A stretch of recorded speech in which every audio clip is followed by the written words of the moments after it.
In this episode, we're going to be talking about gun violence and why it is a political vice. Now, those who know the word vice, what it means, it doesn't mean assistant to the president or anything like that, although it is used in that sense. But we're using vice in the sense that it is evil and immoral. How is it that gun violence in politics is a political immorality? And that is what we're going to discuss in today's show. So let's get right into it, right? Why don't we? Let's go into this article, the 2020 Democrats and the New Politics of Gun Violence. Let's go into the screen. The 2020 Democrats and the new, this is in the New Yorker. This is dated December 16th issue. The movement for tighter gun legislation has been revitalized, and supporting gun control is not the risk it once was, is what this article is saying. This is by Margaret Talbot, December 8th, 2019. On this, September 12th, a little more than a month after the weekend that a shooter killed 22 people and wounded 24 more at a Walmart in El Paso, Texas, and a man killed 9 people and wounded 17 outside a bar in Dayton, Ohio, there was a moment of thrilling moral clarity during the Democratic presidential debate. Okay, so basically, the issue here is what is what is the appropriate consideration when we talk about guns and gun control. I think that in most of the country there's a dichotomy. The dichotomy first, it isn't about gun control as it is of gun need, a need for weapons. Why is there a difference of opinion as to the need to carry a firearm? And I think that at the what is there a need to as a difference to carry a firearm as opposed to not carrying a firearm? I think the country's divided. And I just said that because I just set the transcriber on so we know what we're talking about here. So in either case, I think when you travel, if you're in a major city, and we see basic differences between the major cities and the rest of the country. You see this difference. It seems like even the difference between the popular vote and the electoral college is also similarly distributed differently, and it coincides with this issue or with the opinions of the need of a firearm. It's frankly, I think that most people are not understanding or are tolerant. Now, in the age of tolerance, I think the country also has to remain tolerant as it was. What was the previous tolerance?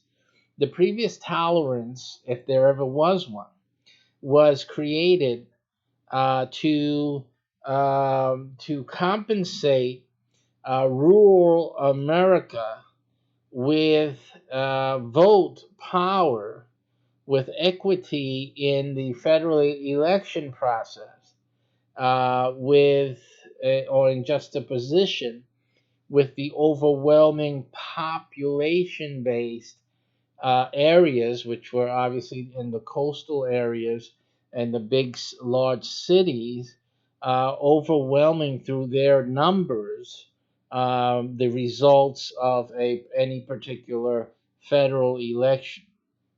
Since the office of president and his powers pretty much dictate the path of farming, for example, and trade, as you can see with the Trump administration, how much power Trump is exerting in terms of trade. This was the same reason that that gave the rationale for the Electoral College to be what it is. So we see it at work. What we also have to realize is that the need in these rural areas, which are not that rural, I mean, we're talking about any city that's not New York City, San Francisco, Los Angeles, Chicago, pretty much any city, Miami, any city that isn't like big city is rural America. It's really it's everyone else. And basically, people who live in other areas that aren't as metropolitan as New York City is, let's just keep with New York City just as an example, the big example, right? They have different needs. You're living in a different environment than you do in the big city. And a need for a firearm is still important. Other than the gunslinging you find in the Western movies, most people use their guns. What you're not understanding is this: when you see John Wayne and all that, those of you who still watch westerns, when you see those, that wasn't the main use of the weapon. It wasn't just to shoot them up because you didn't like somebody in the bar. The main use of the weapon was against rattlesnakes, wild animals, cougars, in the deserts, borderline areas. You have your cougars. At one time, there's still some type of many types of cats. There's bobcats and whatnot. You don't even in Appalachia. You don't have to even go into the west. You got stuff in the mountains on the east. So basically, it was to defend yourself, primarily or secondary to make sure you had dinner on the table at night. So basically, this is the two.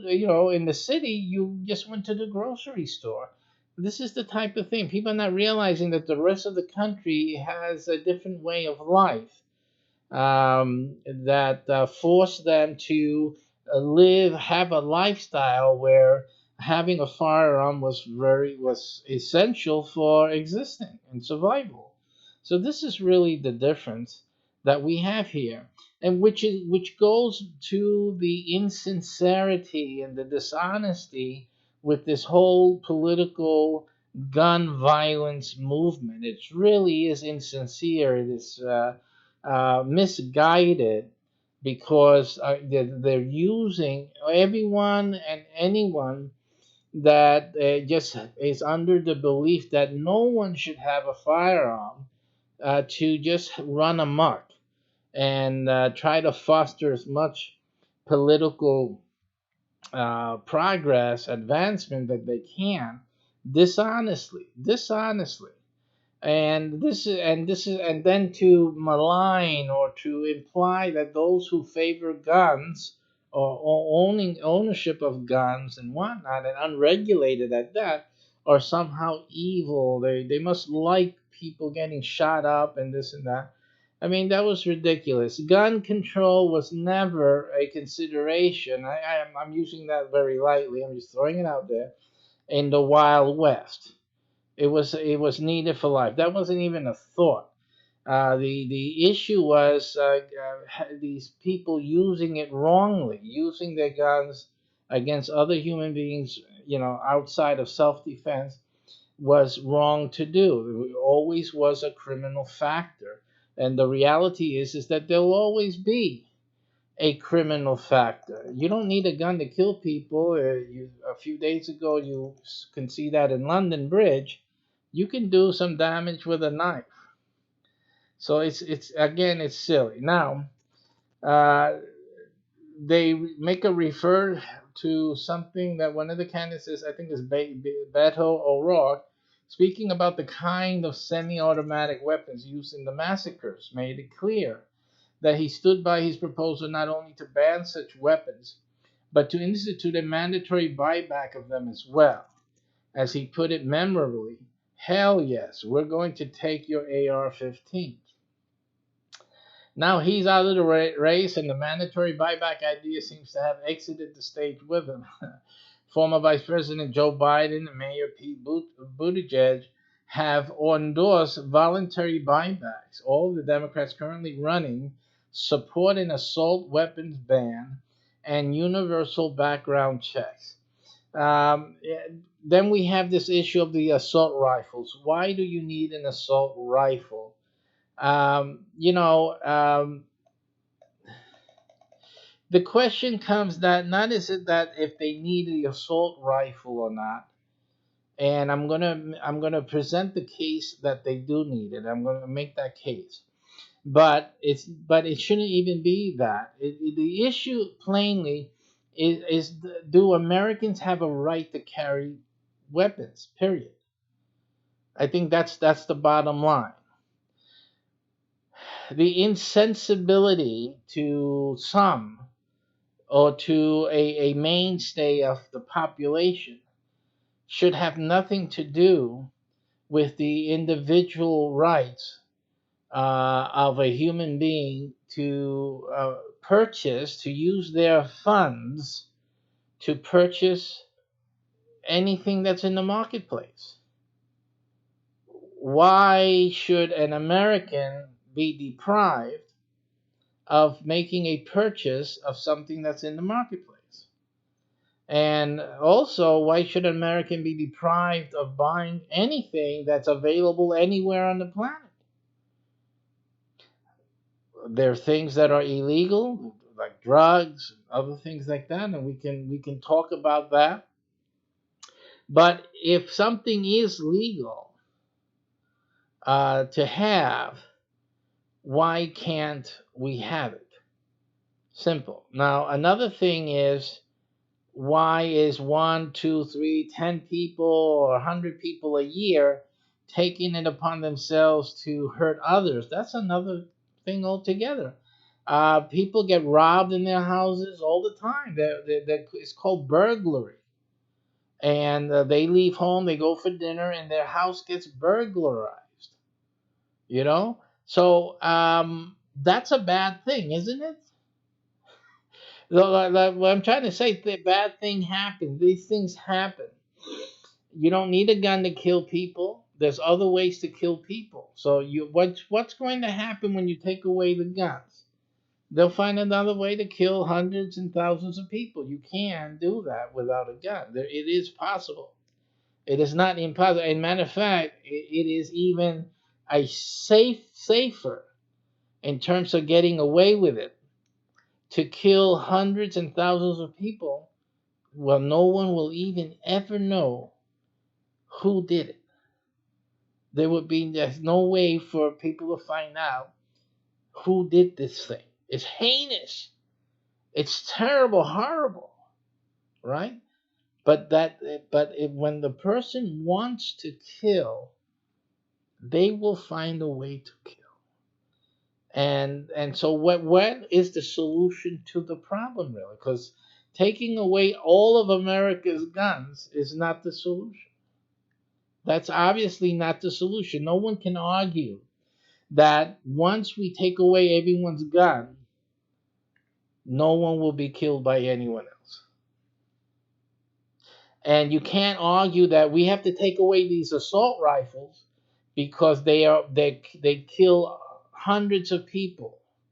They can kill 20 people at least. At least. Let's agree. We can get 20 people killed. Let's see. They made the reference to how many were here killed. Let's see. There was 17 outside in Dayton, Ohio, and there was another group, like 20, was it 20, 24? So let's just give it that. Let's give it 50. Give it 100. I want to give these AR-15s credit for killing 100 people in a shot. Okay, so like I said, we get rid of everyone's AR-15, get rid of everyone's guns. They're still going to find ways to kill thousands of people at a time. So then what? What is the solution? And what would have been done? Let me show you now what would have been done, which is where the vice comes in. The only thing that would have been accomplished by taking everyone's guns away is disarming the population. And what would be the only reason, rational reason, and effective for disarming um, the population? What does that allow?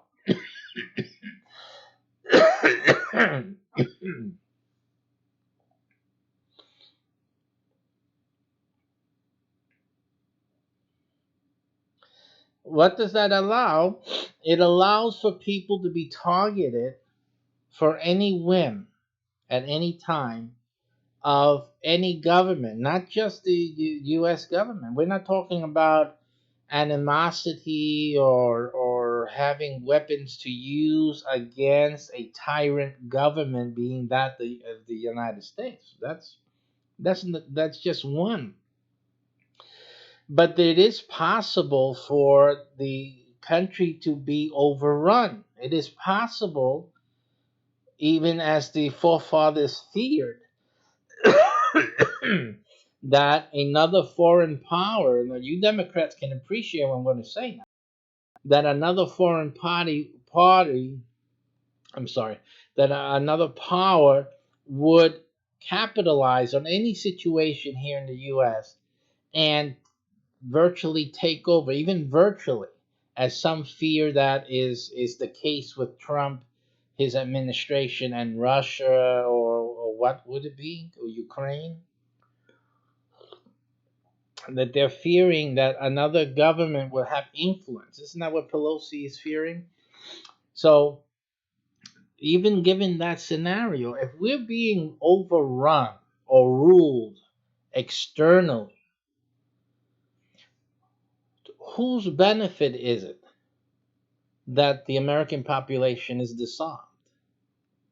I mean, are we in rural America depending on the heavily populated city of New York to defend us all in that case? Because if you say, no, that's why we have the military. Well, hold it. The military has to follow what the government tells them, right? The president. But some of you Democrats have said that they don't have to follow what Trump says. See what you guys are doing? You guys are destroying not only the controls over the military of a civilian president duly elected, but then also you want to take away the guns. You want to take people's guns away on top of that.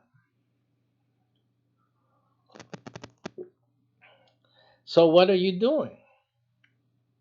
You're removing the possibility and the potential for the citizenry to defend the country, to defend their own selves. At that point, the country's lost.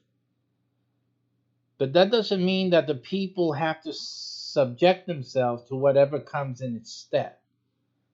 And that's the real possibility that that the Democrats and those against people's rights to have a gun. We haven't mentioned yet the Bill of Rights and our constitutional rights. We haven't mentioned that, which is the reason why these things are strong.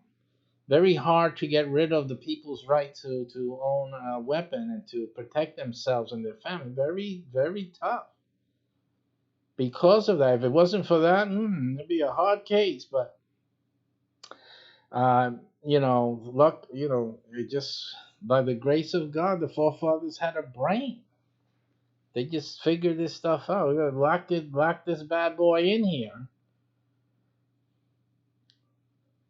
There's things that can happen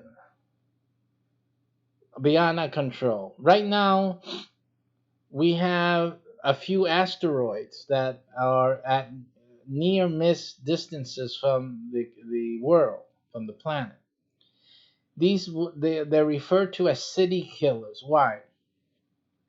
Because if they should happen to land in a populated area, in a city, that city will be destroyed and wiped off the map. So you can say goodbye to that city on Google Map, okay? Now, let's say that city is near where you live.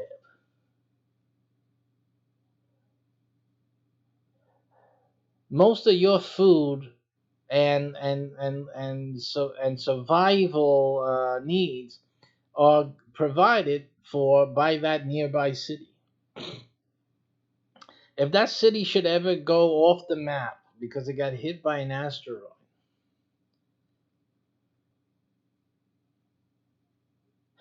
you're going to find yourself in a difficult situation. But that's a small thing. That's a small thing. Hopefully you got great neighbors and you guys love each other and it's all kumbaya where you live.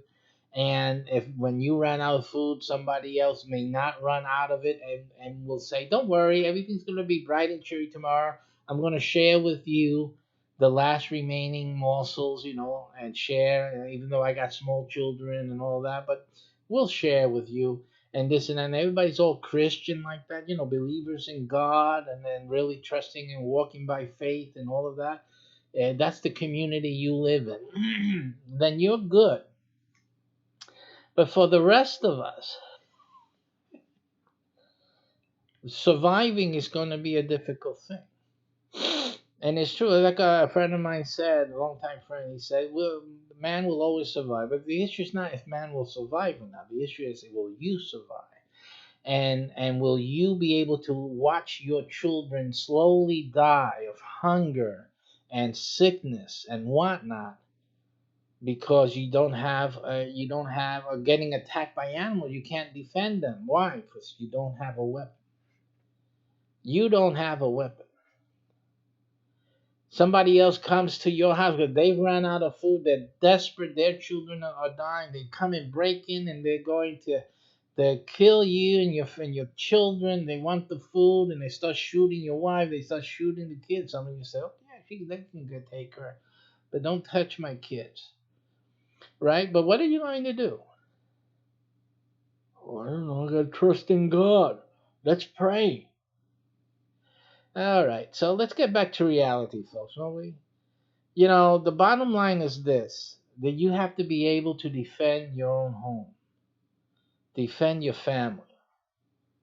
Okay? And for that, something that is readily available right now and legally available and guaranteed to us to be made available to us is a gun, a rifle, even an AR-15. And I'm sure you would rather have an AR-15 if you got a horde and a gang getting ready or coming on into your home. You need an AR-15. You don't need a pit.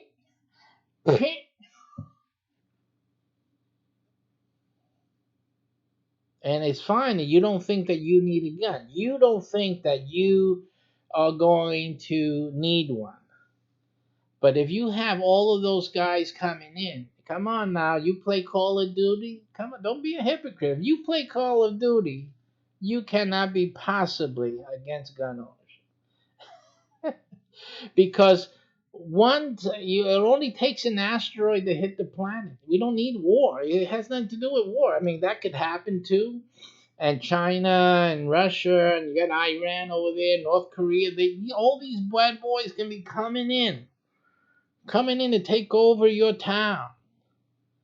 And so, and you'll need to defend against that. But before even that, an asteroid from space could really do it in for most of you. That's all that's needed. A nice big chunk of rock. That's all. It'll put everything upside down here and mess it up.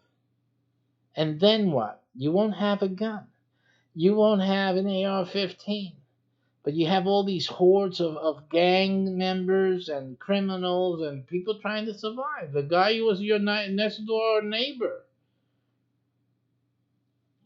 coming to get your food and your things. What are you going to do? Wait for government, the police. The gang leader is probably the sheriff, and the gang is probably the police, trying to protect their family, give their family your food. Listen, you guys gotta just support the Constitution. It was there, it was placed there very smartly for a reason. And all you guys with your politics and your silliness, you know what the problem is? And these people have problems. These mass shooters, they got issues which are not being addressed. I know for a fact right now there's foster children who have problems that are not being addressed. And they can only grow up and become tomorrow's mass shooters. I don't see why you guys don't get it. I guess you don't do foster care. I just have to imagine. Y'all just talk, but you're not in the front lines here dealing with the problems of society like I am. Maybe that's the issue. I'm dealing with the homeless. I'm dealing with the hungry. I'm dealing with the poor. I'm personally dealing with the child. Those who are orphaned or those who have terrible, horrible parents that they have to leave their homes. I'm dealing with these kids, traumatized, abused in all ways, sorts of manners, and they're impacted, they're traumatized, they need help, and a lot of them fall through the cracks, and they're going to grow up. And they will find a way to kill you. I was doing fostering in New York City. New York City, you got a whole bunch of thugs. The children of thugs that we have to foster care over there. Come on now. These got killers. They've already killed in many cases.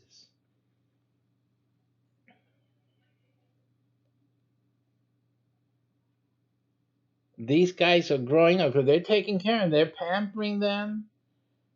They'll put them in their jail so they can learn from the pros. They're coming out hardened criminals. Because that's what we do as a society. All we know how to do to fix things is to throw them in jail. They're garbage. But they're going to come out of jail one day. And one day, and when they come out of jail, since they can't find a job, they're going to find another way to bring home the bread without there being an asteroid or a war or us being taken over by a foreign power. So we have it already. It's in the streets of New York. It's in the streets of Chicago. In the streets of Los Angeles. You see already what happens when people are driven to need food, clothing, or anything they desire, housing. You see drugs. You see what they need. You see how they act. And that can only get 1,000 times worse if a natural catastrophe should hit the planet.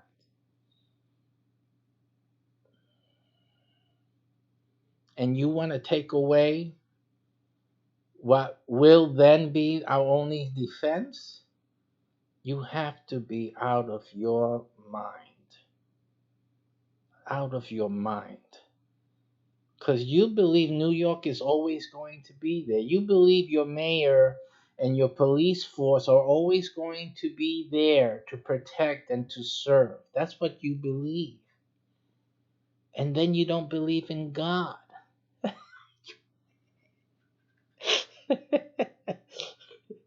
Come on now. When it hits the fan, all your la la land fantasy will go away. And thanks to you, if your ideology overtakes this country, you would have disarmed this country and have caused all of us to die. That's what would happen. Let's get back to the screen here. It says public support for stricter gun laws is substantial and growing. This isn't surprising in a country as haunted as ours is by gun violence. As of December 6th, there have been more mass shootings in the United States in 2019, 391, than there have been days in the year. Like, if that matters, is that really a thing? So now we're measuring by the days of the year? And you're just looking at gun violence. You're not looking at the cause of gun violence. That's not an issue. It's just the gun violence itself. So it's made a thing. You see, and that's the other tactic. They're making gun violence a thing.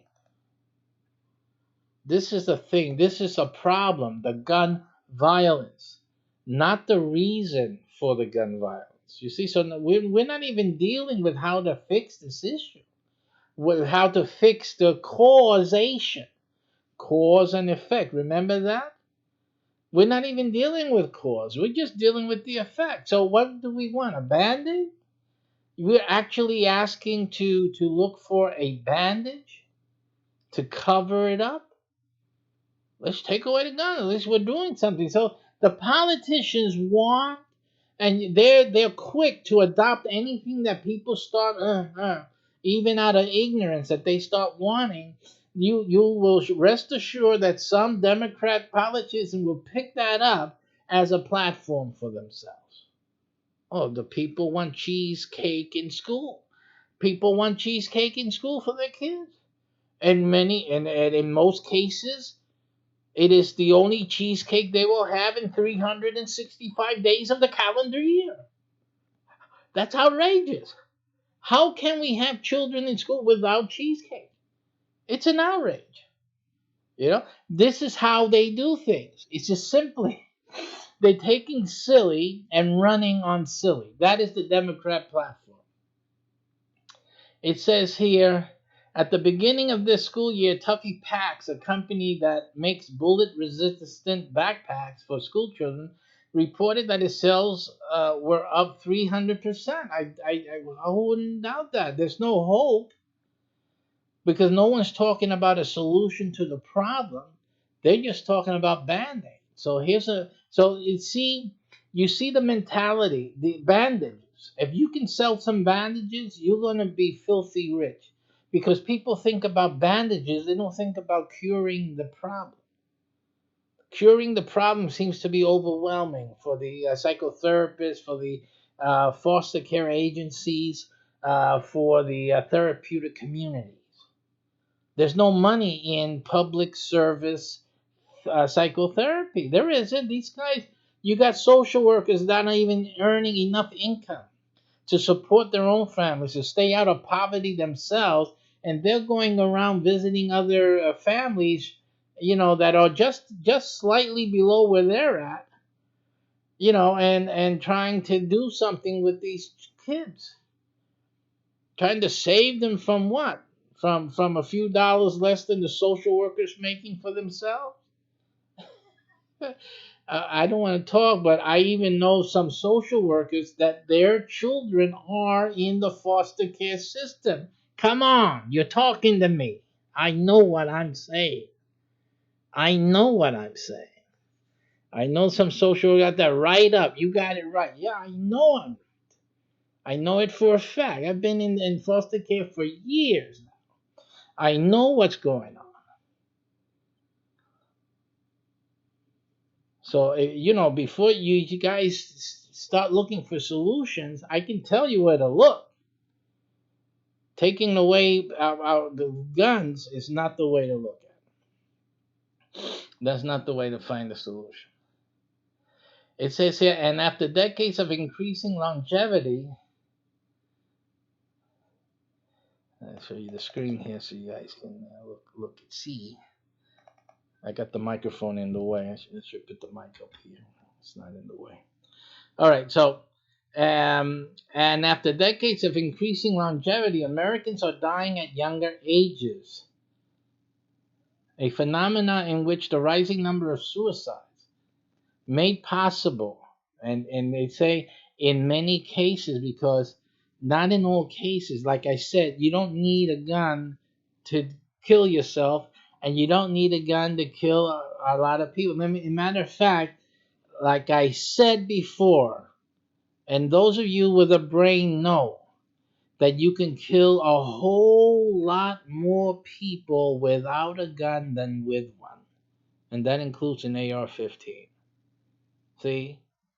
And all you need to do, you guys want to go there, is take away guns. I frankly, I prefer that people have guns, because they would be killing less people than the other ways that I know that you can get away with thousands of dead people.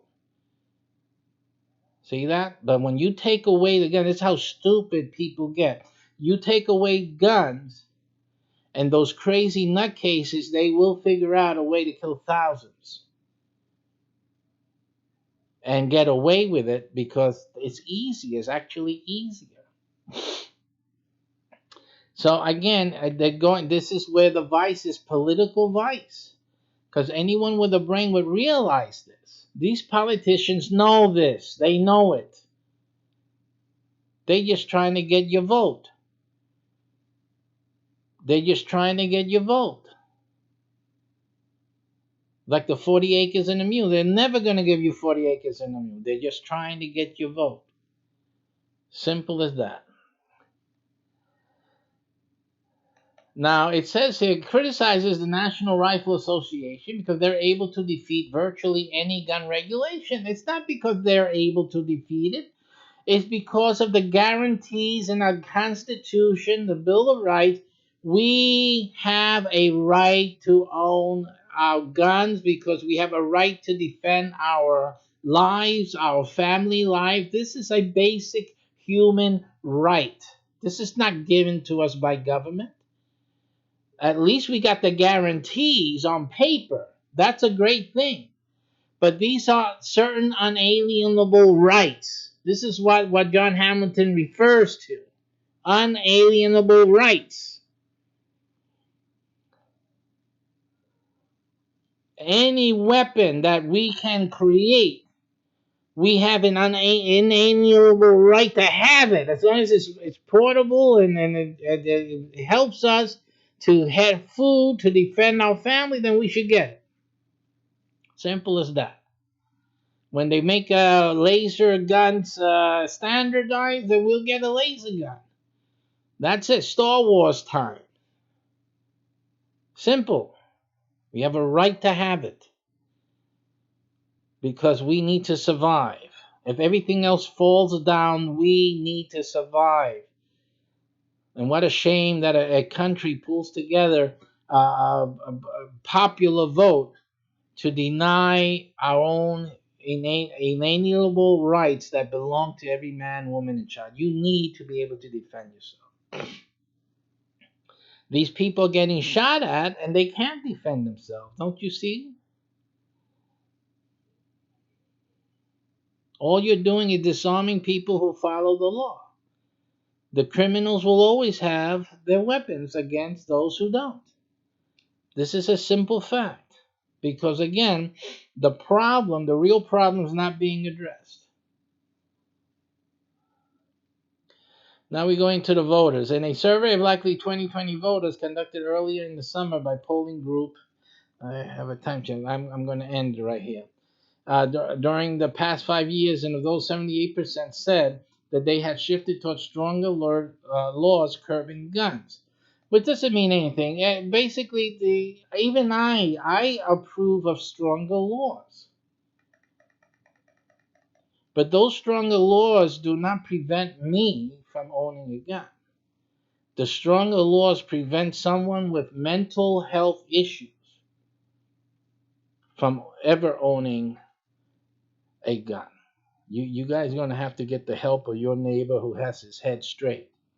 But if you have mental health issues, then you can't get a gun because you're a danger to yourself and to others. As simple as that. You are sick. I don't mean that in a derogatory way. I mean it in a health way. You're sick. You shouldn't be. It's like you're sick. You faint. You shouldn't be driving. It's a safety issue. So I am in agreement with stricter laws on who should be able to purchase and own a gun. Simple. If they have any mental health history, medical history, that their mental capacity is impaired, sorry, you can watch movies, but that's about it. You can go COD. You can get guns and paint on them and do lots of fancy stuff with it, but you're not gonna own this. This is not for you. Marry yourself a good man now that you can, or find yourself a gunslinging lady that has her head in the right place. But this is not for you. So that should be the conversation.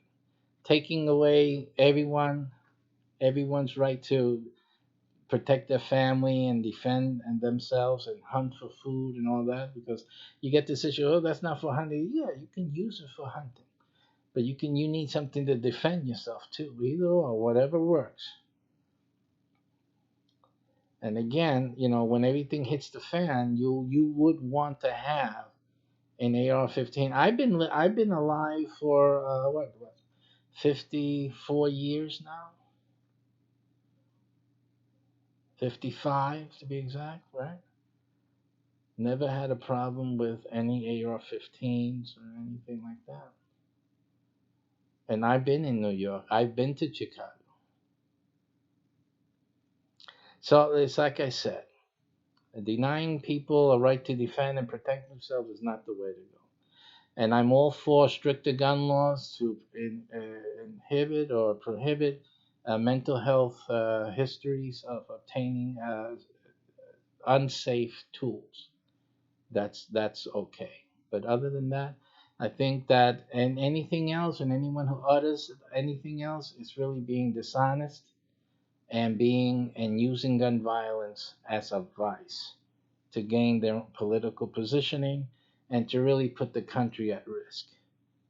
Really, they don't have this country at heart. They don't have your lives at heart.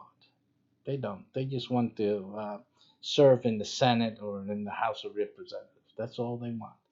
Vote for me. That's the political vice. And thank you for watching.